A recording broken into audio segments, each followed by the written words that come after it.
going on? Welcome back to my channel. I'm Tammy. Today we're gonna be talking about the big three. No, not Kate, Kevin, and Randall, but ISO, aperture, and shutter speed, and how they all relate in their relationship to one another and how they influence the look of your image. So there's nothing wrong with shooting in auto mode, but I think if you want to take your pictures to the next level and to have like a more professional look, you should shoot in manual mode. I think it just gives your pictures a more personal touch. You have more control over how your overall image is going to turn out. So ISO, aperture, and shutter speed are all related because they all affect your exposure. And sometimes this is pictured in a thing called the exposure triangle. So the idea is to get perfect exposure, you have to balance all 3 points. If you change one, it would follow that you would have to make adjustments to one of the other two to get that perfect exposure. How do you know if you got perfect exposure? Every camera has a light meter. On digital cameras, it looks like this. If you're all the way on the left, your picture is underexposed, it's going to be really dark.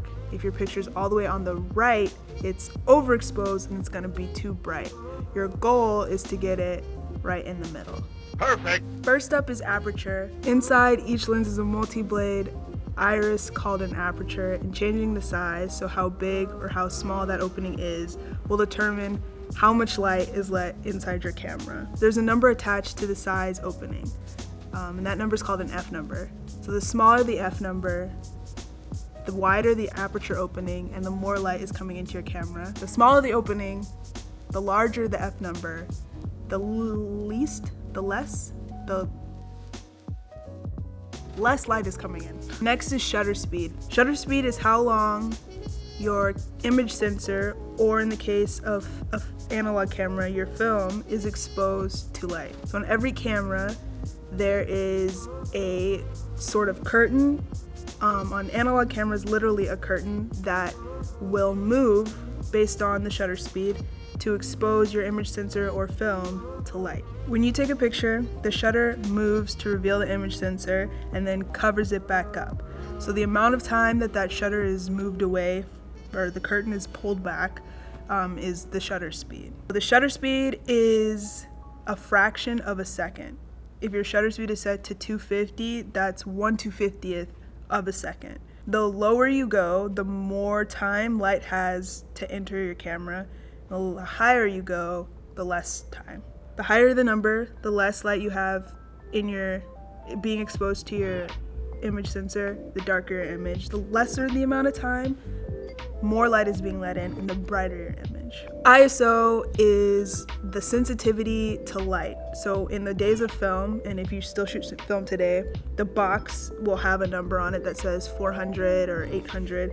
That's the film sensitivity to light. With a digital camera, it's the same, except you can change that from picture to picture, whereas film, unless you're pushing or pulling, you're limited to that number for the whole roll of film. The higher the ISO number, the brighter your image will be. The lower the ISO number, the darker your image will be. In addition to the big three influencing the brightness of your image, they each also have their own creative element that they can add to a picture. Aperture, aside from affecting the brightness of an image, can also affect a thing called the depth of field. So basically, depth of field is what is in focus in your image. If you were taking a portrait and you wanted a shallow depth of field, which is the background blurred and the subject more in focus, you would choose a low F number, making your aperture wide open. So like F4 and lower, typically you would get that effect. If you choose a low F number, you would have to adjust your shutter speed or ISO because your image will be brighter. So you would either increase your shutter speed or decrease your ISO to compensate. In reverse, if you wanted to shoot something with a wide depth of field, like a landscape where basically everything is in focus, choosing a higher F number, like F9 and up, would be the right move. But that will make your image darker, so then you would have to either decrease your shutter speed or increase your ISO to make your image brighter. Along with controlling how long light is exposed to your image sensor, shutter speed also controls the amount of motion blur. If you've seen, I'm sure you've seen pictures of the night sky or of a waterfall where it sort of looks like the water is really soft, or stars or star trails. Those pictures were taken with low shutter speeds. To get a shot like that, you would need a tripod, because if you tried to take a shot like that with a low shutter speed handheld, the picture would come out blurry. If you're gonna use a low shutter speed, you're going to need to increase your aperture to a higher f number, making the aperture opening smaller, or decrease your ISO to make your image darker. Fast shutter speeds can also be a cool little technique that you can use if you want to capture action or someone jumping. Fast shutter speeds will ensure that your picture is nice and crispy. If you increase your shutter speed, you would have to then decrease your f number to give you a wider aperture opening, or increase your ISO to make your image brighter. Last is ISO.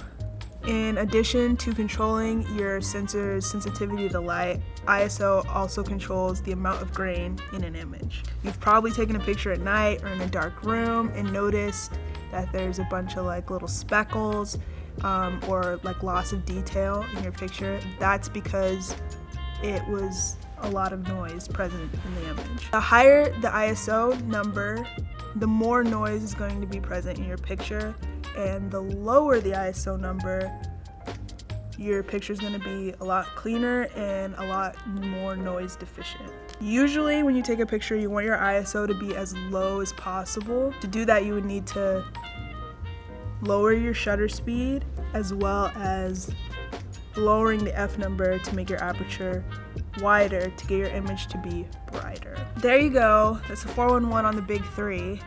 It's a lot to understand all at once, so what I would suggest is tackling each creative application one at a time. So if you wanted to shoot portraits, take your camera, set it to a low f number, set your ISO to something in the middle, like 400, set your shutter speed somewhere between, I would say maybe like 1/60th, 250, something that is fast enough where you won't get any motion blur handheld, and then take some pictures and adjust where you need to, but keep that aperture constant. If you want to shoot some night skies, start with a low shutter speed, get a tripod, and keep your shutter speed low and adjust your ISO and your aperture to where it needs to be, and test it out and see where you can get with that. That's all I have for you today. Thanks for watching this video. I hope you learned something. Questions, comments, or concerns, leave them in the comments below. Subscribe if you so choose. Follow me on Instagram at CoolioJulio. Register to vote. Wear a mask. Wash your hands for 20 seconds or longer. And remember, good burger should have taught you we're all dudes. Later, skaters.